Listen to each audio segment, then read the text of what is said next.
موضوع الدرس في قصة سيدنا موسى عليه السلام وكلام ربه إلى الميقات، سورة الأعراف، تفسير ابن كثير.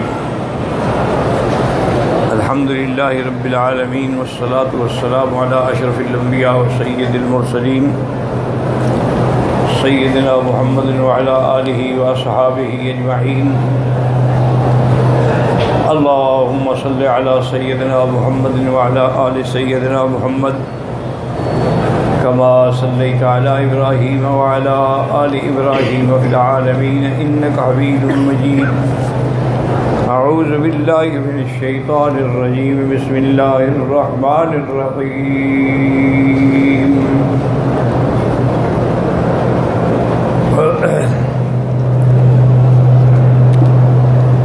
وواعدنا موسى 30 ليلة وأتممناها ب10 فتم ميقات ربه 40 ليلة. وقال موسى لأخيه هارون اخلفني في قومي وأصلح ولا تتبع سبيل المفسدين. ولما جاء موسى لميقاتنا وكلمه ربه قال رب أرني أنظر إليك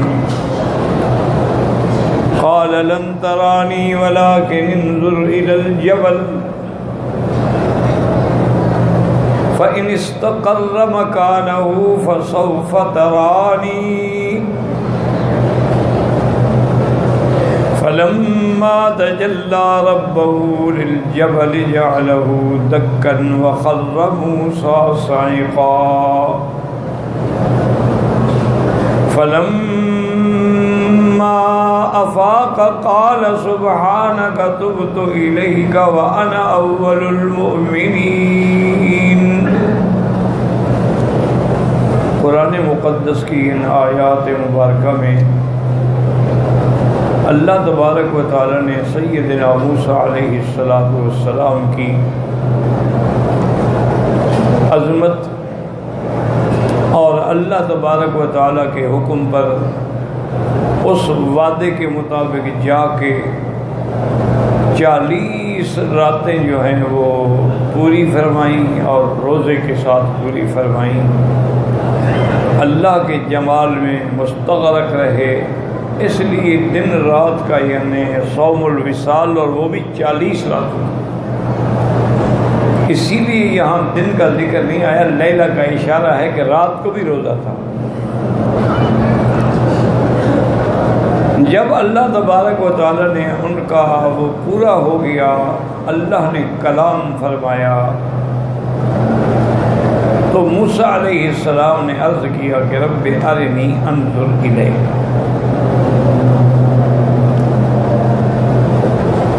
اللہ تبارک و تعالی نے فرمایا کہ قال لن ترانی. اب اسی پر ہم کل کے سبق میں بحث کر رہے تھے کہ موسیٰ علیہ السلام کو رؤیت الہی، دیدار الہی جو ہے وہ نصیب نہیں ہوا اور اللہ نے منع کر دیا.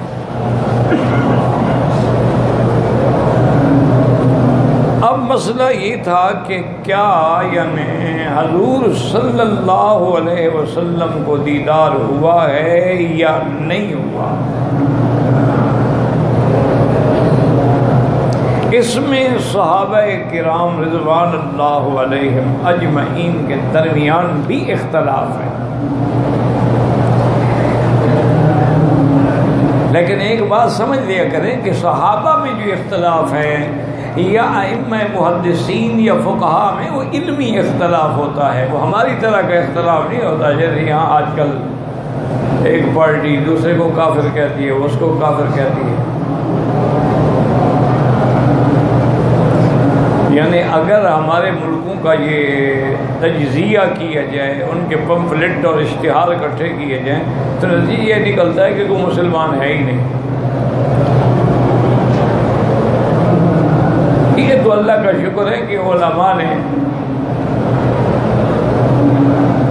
استدلال قویہ سے ان کا رد کیا ہے، ورنہ حقیقت ہمارے پاس جواب نہیں بنتا ہے۔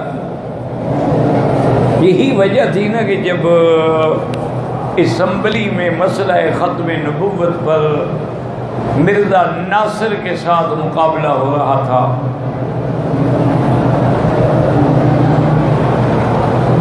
علماء اہل سنت والجماعت کی طرف سے تو سارے علماء تھے، لیکن قیادت کا اور وہاں بات کا جو حق پہنچا وہ مفتی محمود صاحب کو پہنچایا گیا تھا،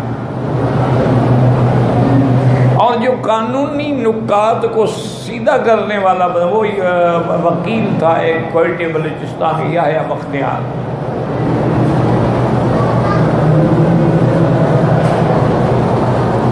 تو بہرحال وہ تو کئی دن کی بحث ہے، مباحثہ ہے، بلکہ مجھے اللہ کے حرم میں اچھی طرح یاد ہے کہ ایک دفعہ رکن یمانی کے پاس مفتی صاحب کے ساتھ اکٹھے بیٹھے تھے، تو مجھے مفتی صاحب کہنے لگے کہ وکیل صاحب مجھے بڑا اشکال ہوتا تھا، میں اللہ کے آگے بڑا روتا تھا کہ یا اللہ میرا کس گناہ کی سزا مجھے ملی ہے کہ میں ساری زندگی قرآن و حدیث فقہ پڑھاتا رہا اور آج اسمبلی میں آ کے بیٹھا ہوں، ادھر بھی عورتیں بیٹھی ہیں ادھر بھی عورتیں بیٹھی، اور عورتیں بھی ماشاءاللہ جن کو عورت نہ کہا جائے، باقی جو مرضی آئے کہا جائے،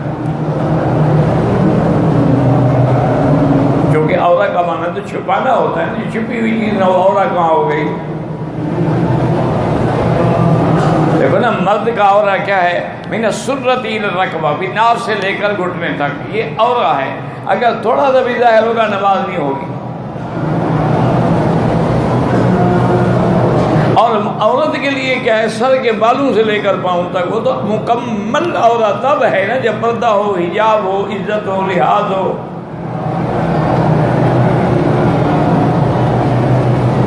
تو جب آدمی اس انداز میں، جو کبھی کبھی ہم بھی اخبار میں دیکھتے رہتے ہیں، اللہ معاف کرے، اللہ ہدایت دے، بہرحال ہماری بیٹیاں ہیں، لیکن شرم تو آتی ہے نا۔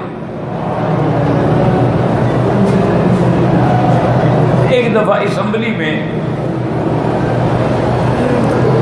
ایک محترمہ نے، شاید ایم پی اے تھی، انہوں نے ایک چٹ لکھ کے شکایت کا بھیجا اپنے اسپیکر کو کہ فلاں فلاں آدمی جو ہے نا مجھے چھیڑتے ہیں، دیکھتے ہیں میری طرف، چھیڑتے ہیں، اشارے کرتے ہیں،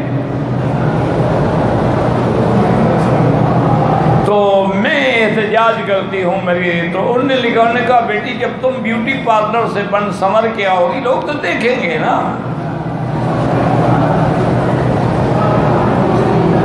تم بھی تو کوئی انسان بن کے آؤ نا۔ تو بہرحال مفتی صاحب کہنے لگے کہ میں بڑا روتا تھا اللہ کے آگے کہ یا اللہ میری آخر کس جرم کی سزا ہے کہ میں گھر بیٹھے بیٹھے ایم این اے بن گیا اور اس عذاب میں مبتلا ہو گیا۔ فرماتے ہیں کہ جب ختم نبوت کا مسئلہ چلا اور مرزا ناصر سے میری بحث ہوئی تو مجھے یقین ہو گیا اللہ نے اس لیے ہمیں اسمبلی میں بھیجا تھا،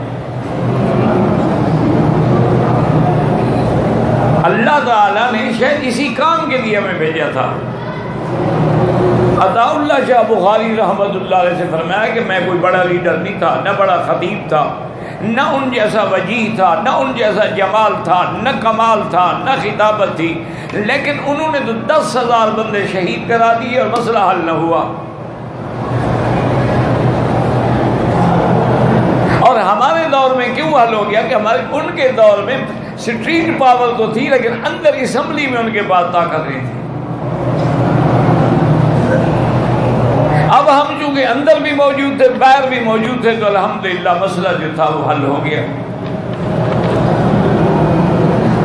تو وہ جو میں نے بات کہنی تھی نا، تو ایک دن مرزا ناصر صاحب اتنا بڑا پلندہ اٹھا کے لائے، تو انہوں نے کہا کہ مسٹر اسپیکر گزارش یہ ہے کہ یہ دیکھیں، یہ ریکارڈ ہے، چھپا ہوا ہے، کتابیں ہیں، اشتہار ہیں، پمفلٹ ہیں، شیعہ کہتے ہیں سنی کافر ہیں،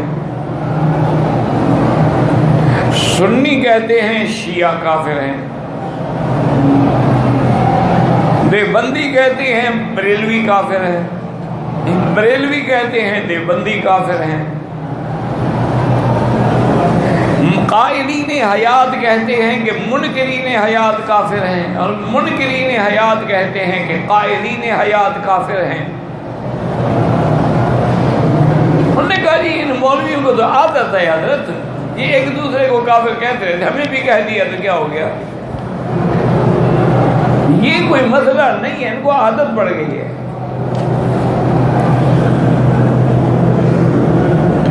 تو مجھے یاد ہے، مجھے بہت سارے دوستوں نے کہا کہ ہم اس دن جو تھے نا بالکل مایوس ہو گئے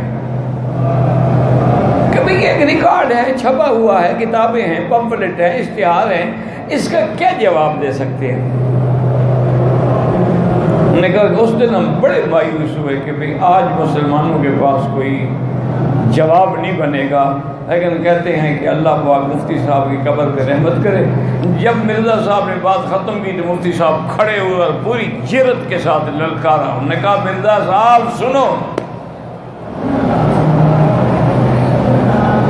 بریلویوں نے دیوبندیوں کو کافر کہا کہ یہ گستاخ رسول ہیں، یہ منکر اولیاء ہیں، ہم نے اس کی تردید کر دی کہ ہم منکر رسول بھی نہیں، گستاخ اولیاء بھی نہیں۔ جب تردید کر دی فتویٰ ختم ہو گیا۔ اگر دیوبندیوں نے کہا کہ بریلوی کافر ہیں، یہ غیر اللہ کا سجدہ کرتے ہیں، قبروں پہ مدد مانگتے ہیں، چڑھاوے چڑھاتے ہیں، اس لیے کافر، تو ان کے علماء نے بھی کہا جی کہ یہ ہمارے جاہلوں کا کام ہے، ہمارے علماء فتویٰ نہیں دیتے کہ قبر پہ سجدہ کیا جائے۔ جب انہوں نے وجوہات کفر کا انکار کر دیا تو ہمارا فتویٰ بھی ختم ہو گیا۔ شیعہ کہتے ہیں کہ سنی اس لیے کافر ہیں کہ یہ حضرت اہل بیت کے منکر ہیں، حضرت علی کے منکر ہیں، سیدہ فاطمہ پہ انہوں نے ظلم کیا ہے، ان کا فتق چھینا ہے، وراثت چھینی ہے، حضور کا جنازہ نہیں پڑھایا ہے، اس لیے کافر۔ ہم نے تردید کی کہ ہم جیسے صحابہ کے غلام ہیں، اہل بیت کے بھی غلام ہیں، انبیاء کی وراثت ہی نہیں ہوتی تو وراثت تقسیم کیسے ہوتی؟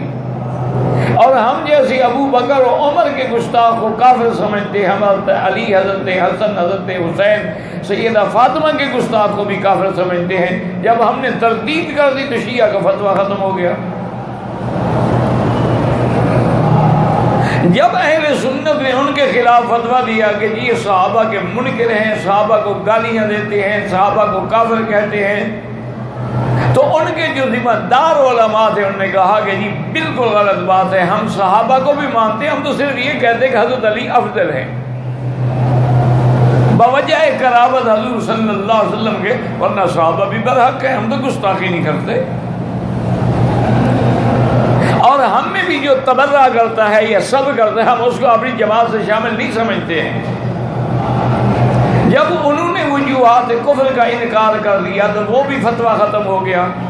اب علماء امت نے فتویٰ لگایا کہ مرزا غلام احمد قادیانی اس لیے کافر ہے کہ اس نے نبوت کا دعویٰ کیا، پہلے مجدد بنا پھر نبی بنا، تو تم بھی انکار کر دو وجوہات کفر کا کہ نہیں جناب وہ نبی نہیں ہے، بات ختم ہو گیا، ہمارا فتویٰ ختم ہو جائے گا۔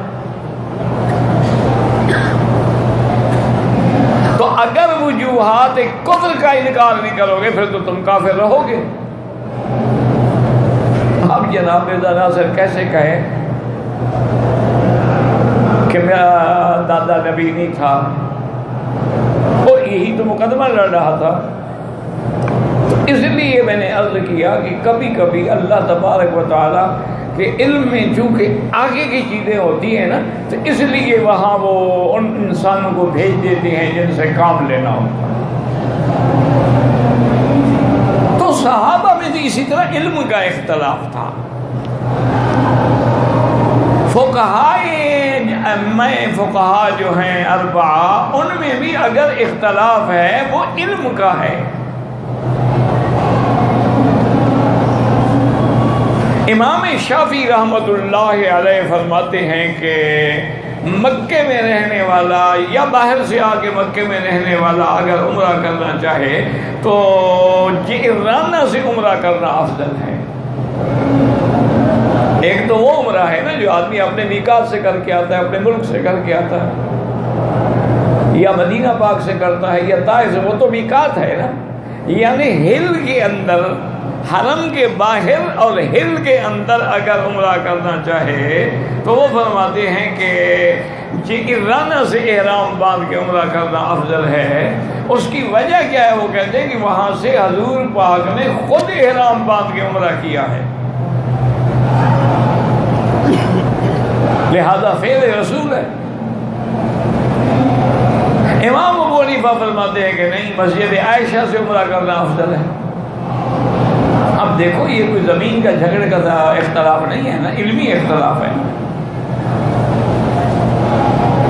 امام صاحب فرماتے ہیں کہ حضرت وہ فعلی دلیل ہے، یہ قولی دلیل ہے، قول فعل میں افضل ہوتا ہے۔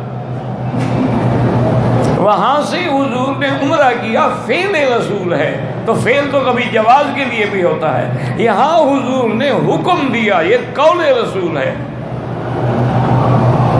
تو قولی حدیث ہمیشہ فعلی حدیث پر جو ہے وہ افضل ہوتی ہے، کیوں؟ فعل جو ہے وہ کبھی کبھی جواز کے لیے بھی ہوتا ہے۔ اب جیسے حضور پاک نے کھڑے ہو کر پیشاب فرمایا، یہ حدیث میں ثابت ہے اور بخاری کی حدیث ہے، اتا سباتۃ قوم فقام وبال قائما، لیکن آپ اس کو سنت تو نہیں قرار دے سکتے، اتفاق ہے، بیٹھنے کی جگہ نہیں تھی، حضور نے کھڑے کھڑے جو ہے پیشاب فرما دیا، یہ فعل رسول تو ہے۔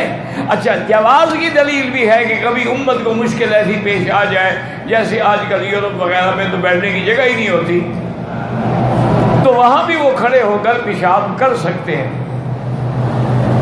تو یہ جواز ہے، سنت بھی نہیں اور حکم بھی نہیں کہ آدمی ہمیشہ کھڑے ہو کے پیشاب کرے۔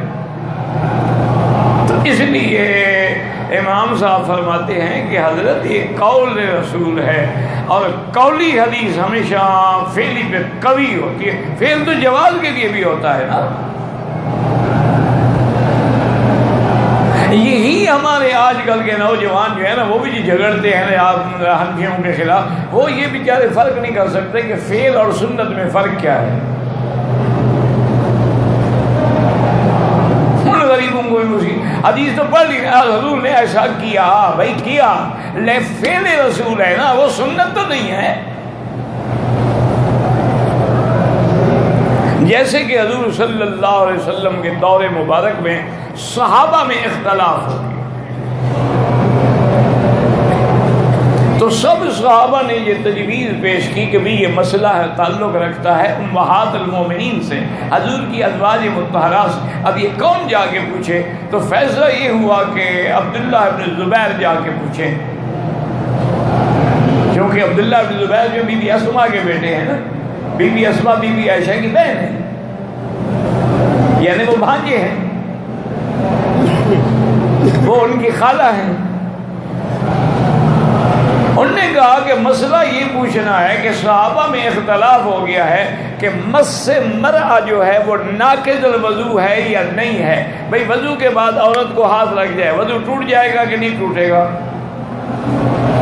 اب امام شافعی رحمۃ اللہ علیہ جی کہ وضو ٹوٹ جاتا ہے، اسی لیے دیکھا نہیں آپ انڈونیشیا والے سارے بیچارے ہاتھوں پہ دستانے چڑھائے ہوئے ہوتے، کیونکہ وہ سارے شافعی ہیں کہ اگر ہاتھ لگ گیا وضو ٹوٹ گیا۔ انسان ہے نا، جیسے آج کا رش ہے، اگر طواف کرتے کرتے اور عورت کا ہاتھ کسی مرد کو ایسے ٹکرا گیا تو اس کا وضو نہ رہا، طواف کیسے کرے گی؟ اب جھگڑا یہ تھا کہ مس مرأہ جو ہے وہ ناقض الوضو ہے یا نہیں ہے۔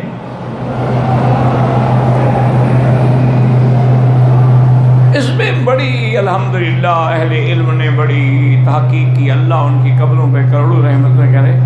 بعد میں فرمایا کہ مس مرأہ جو ہے ناقض تو نہیں ہے، لیکن کیا اس نے شہوت سے ہاتھ لگایا یا بغیر شہوت کے لگایا؟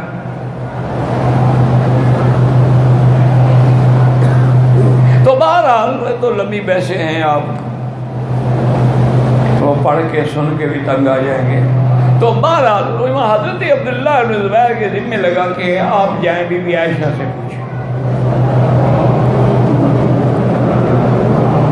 اب وہ بی بی عائشہ کی خدمت میں آئے۔ اچھا، یہ بھی اللہ کی حکمت ہے، میں تو ایک طالب العلم ہوں، علماء سوچتے ہوں گے بہرحال کہ اکثر ہمارے مسائل جو ہیں اس کی راوی بی بی عائشہ ہے. شیعہ کو بڑی تکلیف ہوتی ہے جب ہر جگہ آئے گا ان عائشہ رضی اللہ عنہا. اسی لیے امام مالک تو ایسے نام نہیں لیتے تھے, فرماتے تھے کہ ان عائشہ زوجۃ النبی المصطفیٰ الصدیقۃ بنت الصدیق المبرأۃ من السماء قالت قال رسول اللہ صلی اللہ علیہ وسلم. امام مالک ہمیشہ اس طرح بیان. اللہ اکبر. وہ کبھی صرف عائشہ نام نہیں لیتے تھے, رضی اللہ عنہ. مجھے یاد ہے والد صاحب رحمۃ اللہ نے بھی کبھی کبھی خوش بیٹھے ہوتے تو کہتے مولوی مکی عقیدہ تو میرا یہی ہے کہ حضور کے بعد ابو بکر افضل ہے. عقیدہ میرا یہی ہے, کیونکہ اہل سنت کا تو عقیدہ یہی ہے نا کہ فضیلت الشیخین وحب الختنین والمسح علی الخفین. یہ تو اہل سنت والجماعت کی شناخت ہے کہ وہ شیخین یعنی ابو بکر عمر کو حضور کے بعد افضل سمجھیں اور چمڑے کے موزے پہ مسح کرنے کو جائز سمجھیں اور حضور کے ختنین سے محبت کرتے ہوں, یعنی حضرت علی بھی داماد ہے, حضرت عثمان بھی داماد ہے. فرمایا میرا عقیدہ تو مولوی مکی یہی ہے کہ حضرت ابو بکر افضل ہے, لیکن اگر انصاف کی بات دیکھی جائے تو جو مقام بی بی عائشہ کو ملا وہ ابو بکر کو تو نہیں مل سکتا.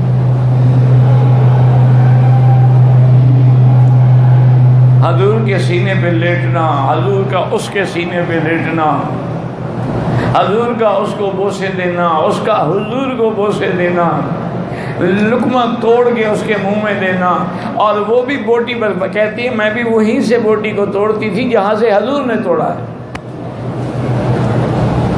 تو فرمایا یہ مقام پھر عائشہ کو ہی مل سکتا ہے, ابو بکر کو تو نہیں مل سکتا. تو بہرحال بی بی عائشہ کی خدمت میں حضرت عبداللہ بن زبیر ہے, انہوں نے کہا کہ اماں صحابہ میں اختلاف ہو گیا ہے کہ مس سے مرا جو ہے, دیکھیں نا اب سوال کرنے والا بھی عبداللہ بن زبیر ہے رضی اللہ عنہ. انہوں نے یہ نہیں پوچھا کہ ہاتھ لگانے سے وضو ٹوٹتا ہے کہ نہیں, انہوں نے بڑی بات کی. انہوں نے کہا کہ کبھی ایسا ہوا ہے کہ حضور نے وضو کرنے کے بعد کسی بیوی کو بوسہ دیا ہو؟ ہاتھ لگانا تو کام کی وجہ سے بھی ہو سکتا ہے نا, بوسہ تو خواہش کی وجہ سے ہوگا نا, شہوت کی وجہ سے ہوگا نا, اس لیے سوال انہوں نے اہم کر دیا. سوال بھی کرنا کوئی آسان کام تو نہیں ہوتا نا. تو بی بی عائشہ نے رضی اللہ عنہا نے فرمایا کہ بیٹا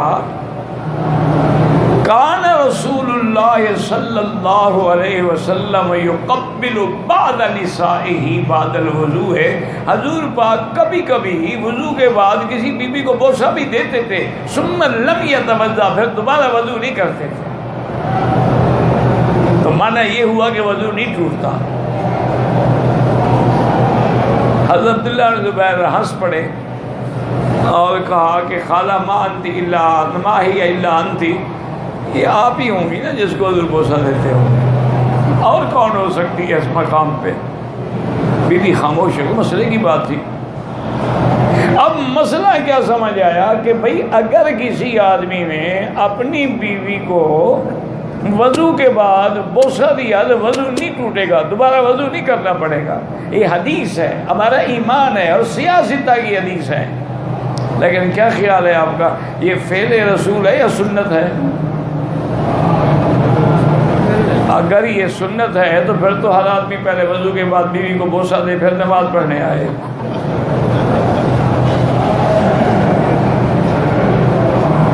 کیا خیال ہے آپ کا, اس کو ہم سنت بنا سکتے ہیں؟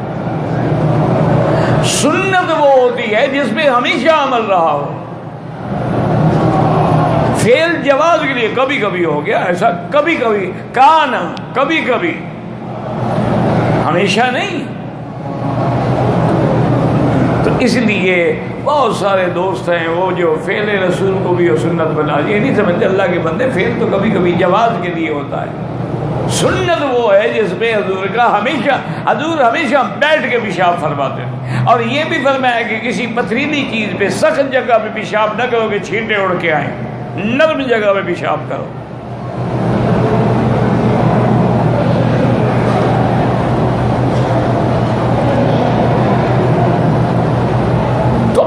ہمیشہ یاد رکھیں کہ امام ابو حنیفہ رحمۃ اللہ کیا فرماتے ہیں؟ وہ فرماتے ہیں کہ جناب وہ فعل رسول ہے جیرانہ سے عمرہ کرنا۔ اچھا اگر حضور جیرانہ نہ گئے ہوتے تو عمرہ بھی نہ کرتے، وہ تو اتفاق ہے نا کہ جنگ حنین کے بعد حضور جیرانہ میں ٹھہرے تو آپ کا دل کیا کہ میں عمرہ کر دوں، لیکن یہاں تو حضور نے بی بی عائشہ کو حکم دیا کہ جا کے عمرہ کرو، اپنے بھائی کے ساتھ جاؤ اور عمرہ کرو۔ اچھا یہ بھی اللہ کے بندے کبھی کبھی تو کہتے ہیں کہ یہ سارے عمرے جائز ہی نہیں ہیں، کبھی کہتے ہیں گھر سے احرام باندھو تو عمرہ کر لو۔ یہی مصیبت ہے نا، کس بات کو روئیں۔ وہ ایک حدیث میں آتا ہے نا اہل مکہ من مکہ، مکے والے مکے سے احرام باندھے، وہ اللہ کے بندے وہ حج کے لیے ہے، وہ عمرے کے لیے نہیں ہے۔ کہ اگر حج کے لیے ہم نے احرام باندھ رہا ہے، ہم مکے میں رہنے والے ہیں تو مکے سے باندھیں گے۔ اچھا حاجی ہے مکے میں آ گیا، مکے سے احرام باندھے گا، وہ اب احرام باندھنے کے لیے باہر نہیں جائے گا۔ اہل مکہ من مکہ، اگر مکے کے اندر رہتے ہوئے اپنے گھر سے احرام باندھ کے عمرہ کرنا جائز ہوتا تو حضور بی بی عائشہ کو بھیجتے ہی کیوں تنیم؟ مکے میں تو موجود تھی، حرم میں موجود تھی، کہتے احرام باندھو عمرہ کر لو۔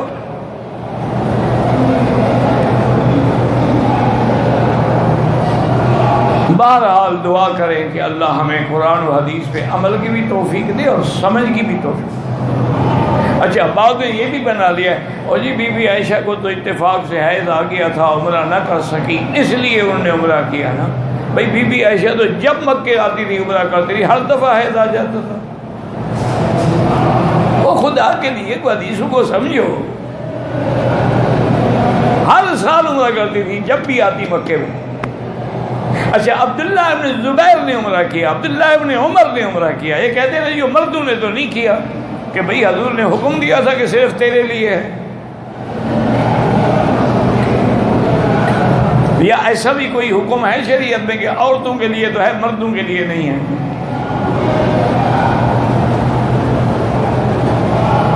تو بہرحال گزارش یہ ہے کہ اللہ ضد سے بچائے، تعصب سے بچائے۔ تو اب اختلاف تھا صحابہ میں کہ حضور نے اللہ کو دیکھا ہے یا نہیں دیکھا ہے۔ بی بی عائشہ صدیقہ رضی اللہ عنہ قائل نہیں تھی، وہ کہتی حضور نے اللہ کو نہیں دیکھا، بلکہ وہ تو بڑے سخت لفظ کہتی تھیں، فرماتی تھیں کہ جو آدمی کہے نا کہ حضور نے اللہ کو دیکھا ہے تو وہ جھوٹا ہے، حضور پر جھوٹ بول رہا ہے۔ میں نے حضور سے پوچھا تھا، حضور نے فرمایا نور انا اراه، اللہ کی ذات تو نور ہے، کیسے دیکھ سکتا ہے کوئی؟ لیکن بڑے بڑے صحابہ، جلیل القدر صحابہ، فقہائے صحابہ، علماء صحابہ کہتے ہیں کہ حضور نے دیکھا ہے۔ یہ اختلاف علمی ہوتا ہے، بی بی عائشہ کے کافی سارے اختلافات ہیں، اس کو کہتے ہیں تفردات عائشہ، بی بی عائشہ اس میں متفرد ہے اور ان کے ساتھ کوئی بھی نہیں ہے، لیکن بی بی عائشہ ہیں، ہم احترام کریں گے، چاہے قول پہ عمل نہ کریں، ہم جمہور کے قول پہ عمل کریں گے، لیکن احترام ہمارے ہے کہ بی بی صاحبہ جیسے حضور کے معراج جسمانی کی بھی قائل نہیں ہے، یہ بھی اس کا تفرد ہے۔ وہ کہتے ہیں ما فقط تو رسول اللہ عن فراشی، میں نے حضور کو اپنے بستر سے جدا ہی نہیں پایا تھا، حضور کب گئے تھے؟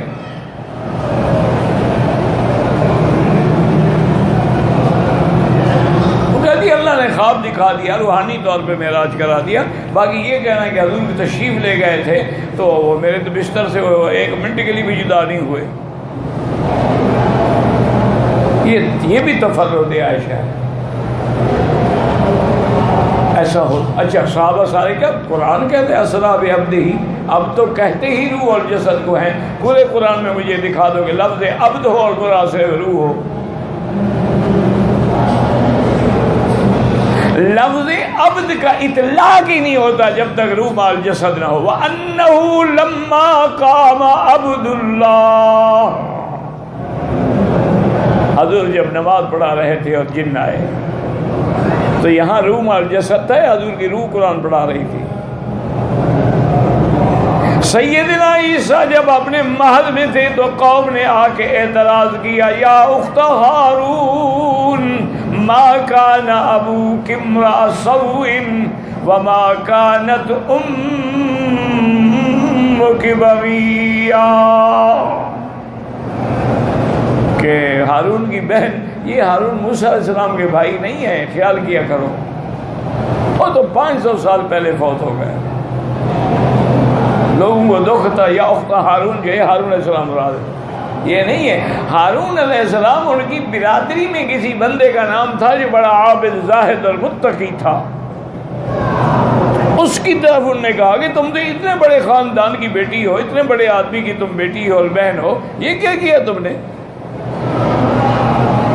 کہ بغیر شوہر کے بچہ لے آئی ہو؟ نہ تمہاری ماں نے کبھی ایسی سرکشی کی. تو اللہ کا حکم تھا نا، تو بی بی نے فاشارت الیہ، اشارہ کیا حضرت عیسیٰ علیہ السلام. وہ تو جھولے میں تھے نا، کپڑے کے ساتھ جھولا بندھا ہوا تھا تو اس میں تھے. تو بی بی نے ادھر اشارہ کیا تو قوم کو اور آگ لگ گئی، مرچیں لگ گئی کہ اچھا ایک چوری اور سینہ زوری. قالوا کیف نکلم من کان فی المہد صبیا، جو آدمی جھولے میں ہے، بچہ ہے، رضیع ہے، دودھ پینے، وہ کیسے بات کرے گا؟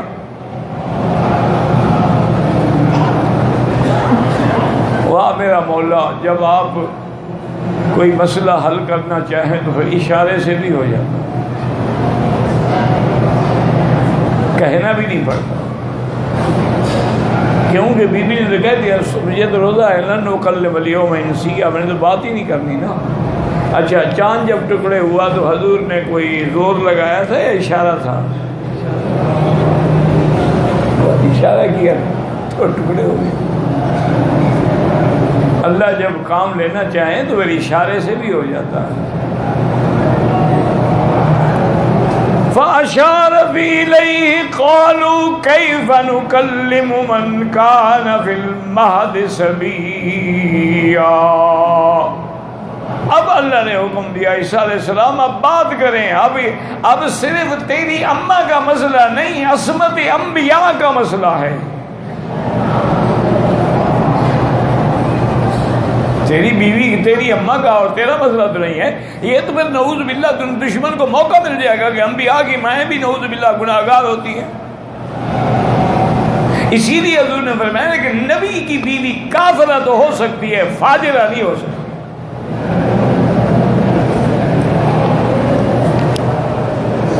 یعنی آپ اندازہ کریں کہ فاسق فاجر ہونا جو ہے، زنا جو ہے، یعنی یہ کفر سے بھی گندی چیز ہے. کہ نبی کی بیوی کافرہ تو ہو سکتی ہے. نوح علیہ السلام کی بیوی کافرہ تھی، لوط علیہ السلام کی بیوی کافرہ تھی، لیکن وہ زانیہ نہیں ہو سکتی.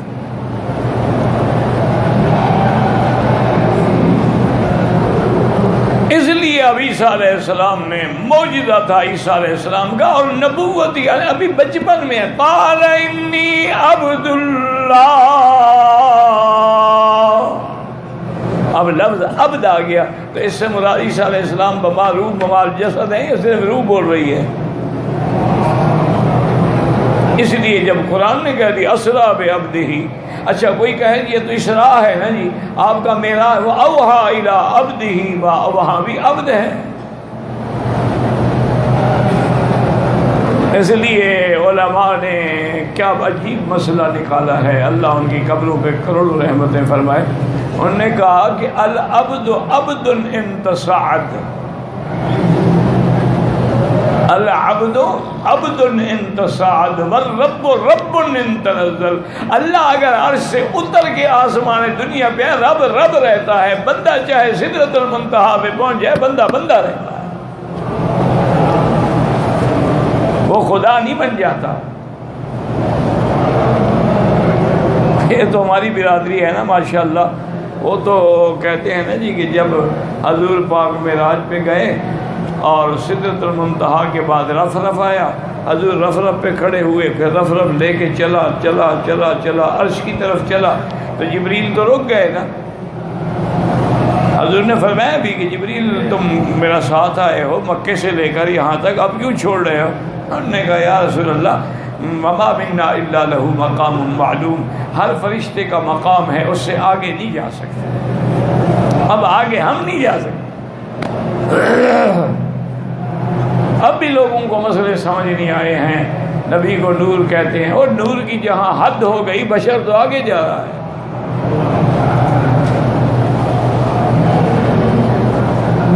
بشریت کا مقام ہی نرالا ہے نا. اچھا وہ کہتے ہیں کہ جی جب حضور آگے گئے نا تو جبریل نے دیکھا تو جبریل مسکرائے. فرشتوں نے پوچھا کہ کیا بات ہے، کیوں؟ انہوں نے کہا اوپر بھی آپ ہیں اور نیچے بھی آپ ہیں، پتہ نہیں مجھے کیوں تکلیف دی لانے کی. یعنی اوپر گئے تو خدا ہے، نیچے آئے تو نبی ہیں. یہ ہمارے حلوائیوں کا عقیدہ ہے.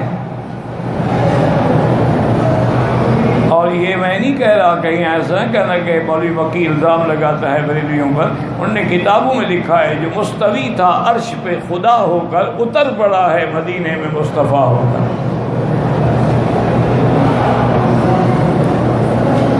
کہ کبھی موقع ملے نا تو اعلیٰ حضرت کے ملفوظات پڑھے کرو. جیسے اعلیٰ حضرت ہے نا، ملفوظ بھی ایسے اعلیٰ ہوتے ہیں.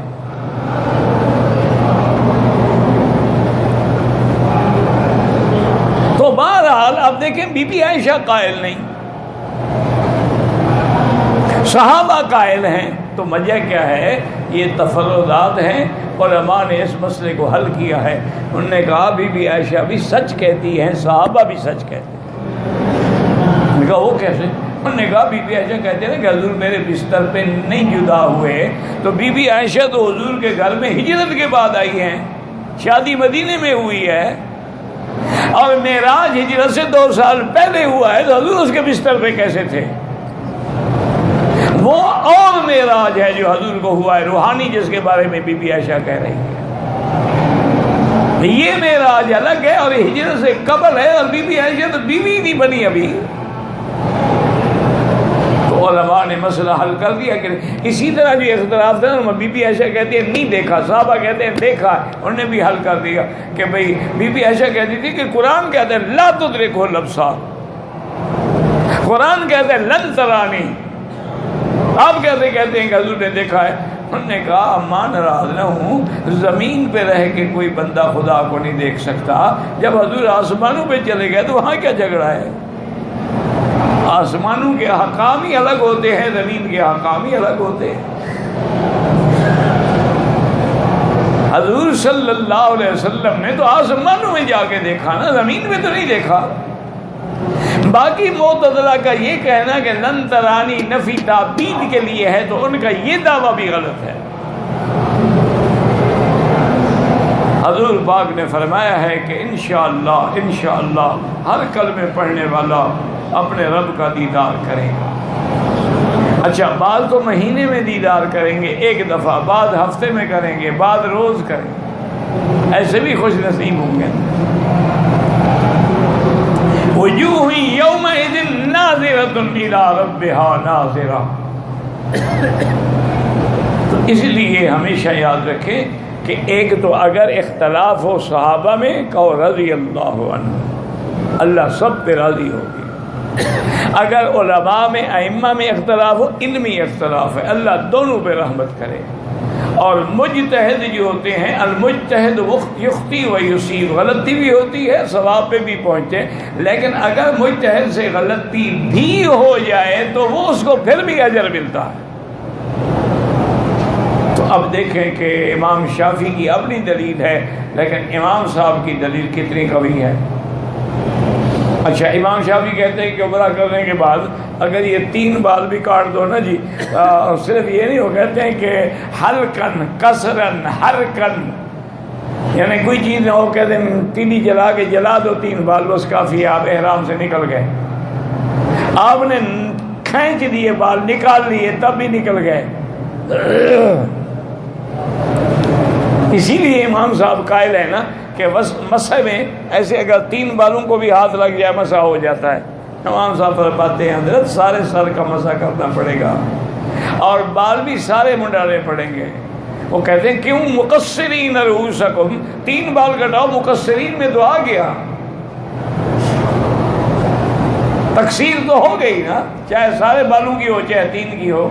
لیکن احناف رحمۃ اللہ علیہ فرماتے ہیں کہ حضرت پہلے جس نبی پہ قرآن اترا ہے اس کا عمل تو دیکھ لو، ان نے 3 بال کٹوائے ہیں یا سارے سر کے بالوں پہ اس طرح پھروایا ہے، یا ایک دفعہ کٹوایا تو سارے بال کٹوائے ہیں یا صرف 3 بال کٹوائے ہیں۔ اچھا، مسح میں انہوں نے کہا پھر بھی تمہاری بات کا قول کا گزارا ہو سکتا ہے کہ وَامْسَحُوا بِرُؤُوسِكُمْ، بات تبعیض کے لیے ہوتی ہے، یہاں تو مُحَلِّقِینَ رُؤُوسَکُمْ، یہاں تو کوئی بات نہیں ہے۔